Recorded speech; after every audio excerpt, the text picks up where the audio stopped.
Forget meme coins. Something way bigger is happening that nobody is talking about. While everyone was chasing the next puppy coin, Visa moved over $1 billion in stablecoins last quarter. $1 billion. That's money moving instantly, 24/7, even on holidays when your bank is literally closed. Meanwhile, that important payment you sent is still stuck pending for 3 business days. How is that even real? Well, the Visa and stablecoin thing isn't a test anymore, it's live, and it's changing everything about how money works, even if you can't see it. This is a secret revolution in how money moves. Visa, the biggest payment company on earth, isn't just testing crypto, they're going all in with stablecoins. This isn't some future prediction, it's happening right now, behind every single transaction, and you probably don't even know it. They are putting the insane speed of the blockchain into the real world of payments, and it's an absolute game changer for literally everyone. The bottleneck in traditional payments. Let's be honest, sending money to other countries is a complete nightmare. It's slow, it's expensive, and you never know where your money is. Imagine you have to pay someone overseas. You send the wire, and then you just wait. For days, sometimes weeks. And you pay huge fees for the privilege of waiting. This is not just annoying, it's a massive drag on the entire world economy. The old system of banks talking to other banks is completely broken for the 24/7 world we live in. And that's where stablecoins come in to save the day. Enter stablecoins, Visa's modern solution. Visa looked at stablecoins and didn't see a threat. They saw a cheat code to upgrade their entire network. Stablecoins are just digital dollars. They have the value of a real dollar, but with the insane speed and transparency of crypto. And Visa is going big. They're not just picking one. They're using a ton of them, like USDC, PYUSD, USDG, and EURC. And they're not just on one blockchain. They're on all of them: Ethereum, Solana, Stellar, and Avalanche. They're building a mega network that connects old-school money with the future.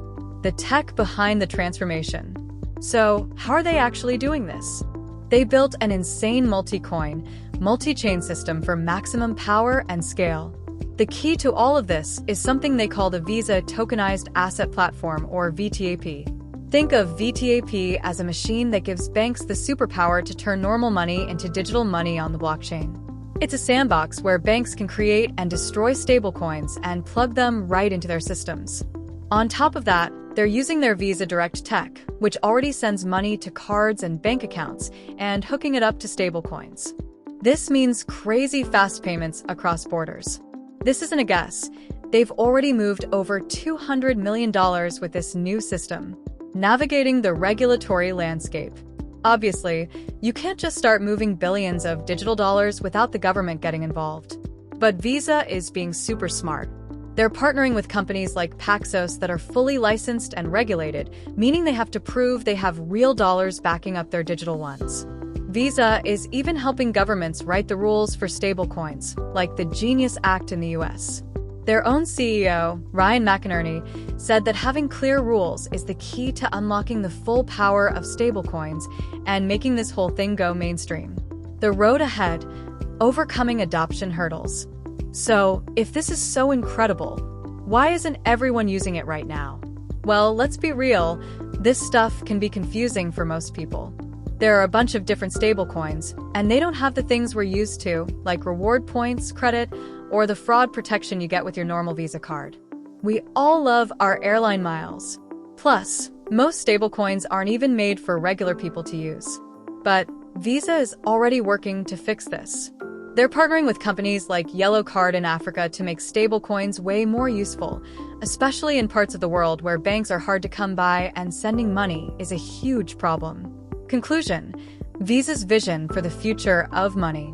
Visa is not just keeping up, they are leading the charge to a future where stablecoins are a normal part of moving money.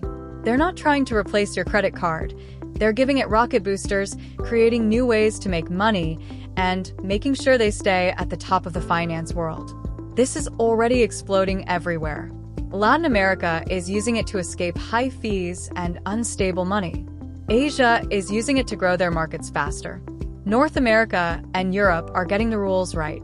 This is one of the biggest upgrades to money in history. There are still some things to figure out, but get ready, because the merger between old money and new tech is about to completely change how we pay for everything, making it faster and easier for everyone.